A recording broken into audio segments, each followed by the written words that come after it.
ሰላም ጤና ይስጥልን ውድ የቻናላችን ተከታታዮች የዕለቱ ዜናችን ነው። ለሰዓቱ የመራረጥናቸውን አንኳር ጉዳዮች ይዘን ተገኝተናል። ቻናላችን ሰብስክራይብ፣ ላይክ እና ሼር በማድረግ እስከ ጥንክራችን ፍጻሜ አብራችሁን ቆዩ። አሁን በቀጥታ ወደ ዝርዝሩ እንውሰዳችሁ። የአርትስት ቴሌቪዥን የሥራ ኃላፊዎች ከቴዲ አፍሮ አዲስ አልበም ስምምነት ጋር በተያያዘ ማብራሪያ እንዲሰጡ ተጠየቁ። የአርትስት ቴሌቪዥን የሥራ ኃላፊዎች ከድምጻዊ ቴዎድሮስ ካሳሁን አዲስ አልበም ጋር በተያያዘ ከገቡበት ስምምነት አኳያ ማብራሪያ እንዲሰጡ በኢትዮጵያ መገናኛ ብዙሃን ባለስልጣን መጠየቃቸውን ዋዜማ ሬዲዮ ዘግባለች። ማክሰኞ ሚያዝያ 6 ቀን 2018 ዓ.ም ከምሽቱ 12 ሰዓት ጀምሮ ሊሰጥ የነበረው የቴዲ አፍሮ አዲስ አልበም ኢትዮሪካ ጋዜጣዊ መግለጫ በይፋ ታግዷል። ድምጻዊው ከተለያዩ ጋዜጠኞች ጋር የሚያደርገውን ይህንን መግለጫ በቀጥታ ስርጭት ለማስተላለፍ ከአርትስት ቴሌቪዥን ጋር አስቀድሞ ስምምነት ተፈራርሞ የነበረ ቢሆንም ከመንግስት በቀረበ ጥብቅ እገዳ ምክንያት የቀጥታ ስርጭቱ እንዲቋረጥ ተገዷል። የዋዜማ ሬዲዮ ምንጮች እንዳረጋገጡ ዛሬ ረፋዱ ላይ የቴሌቪዥን ጣቢያው ስራ አስፈጻሚውን ጨምሮ የጣቢያው ስራ ኃላፊዎች በኢትዮጵያ መገናኛ ብዙሃን ባለስልጣን ዋና መስሪያ ቤት በመገኘት ስለ ስምምነቱ ማብራሪያ ሰጥተዋል።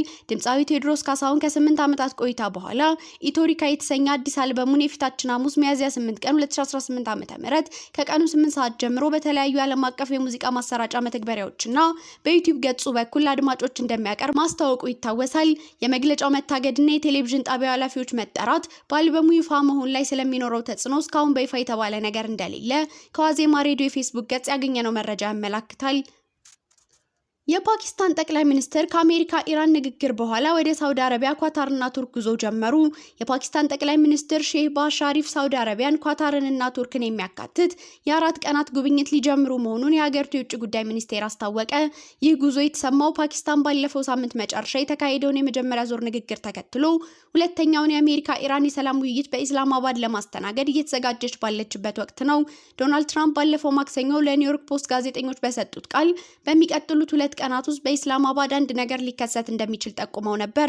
የሚኒስቴር መስሪያ ቤቱ ረቡዕ ጠዋት እንዳስታወቀው የሻሪፍ የሳውዲ አረቢያና የኳታር ጉዞዎች ከሁለትዮሽ ግንኙነት አንጻር የሚከናወኑ ናቸው። በቱርክ በሚቆዩበት ጊዜ ደግሞ ጠቅላይ ሚኒስትር ሻሪፍ በአንታሊያ የዲፕሎማሲ ፎረም ላይ የሚሳተፉ ሲሆን ከቱርክ ፕሬዝዳንት ረሂብ ጣይር ኤርዶጋን እና ከሌሎች መሪዎች ጋር ከፎረሙ ጎን ለጎን የሁለትዮሽ ውይይቶችን ያደርጋሉ ተብሎ እንደሚጠበቅ ቢቢሲ ዘግቧል። ትራምፕ በሰጡት አዲስ አስተያየት ላይ ኢራን ምንም መልስ የለኝም ስትል ምላሽ ሰጠች። ፕሬዝዳንት ትራምፕ ቀደም ብለው በሰጡት መግለጫ ስለ አሜሪካና ኢራን ቀጣይ ድርድር ላይ በሚቀጥሉት 2 ቀናት ውስጥ በኢስላማባድ አንድ ነገር ሊከሰት ይችላል ብለዋል።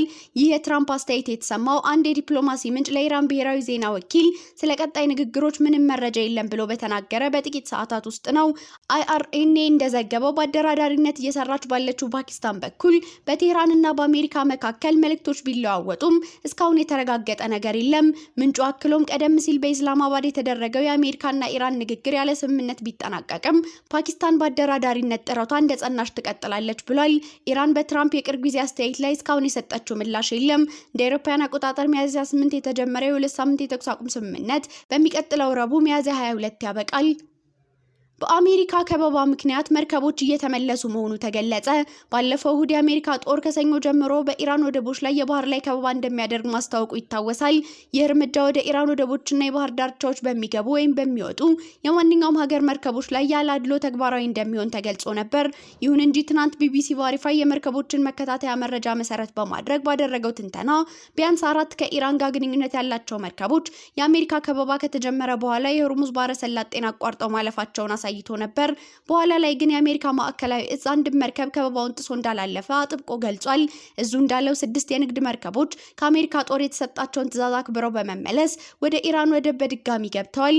አንድ የአሜሪካ ባለስልጣን ለቢቢሲ አጋር ለሆነው CBS እንደገለጹት አሜሪካ ማክሰኞ ዕለት 2 የነዳጅ ጫኝ መርከቦችን ያስቆመች ሲሆን እነዚህም የአሜሪካ ጦር እንዲመለሱ ካዘዛቸው 6 መርከቦች መካከል የሚገኙ ናቸው።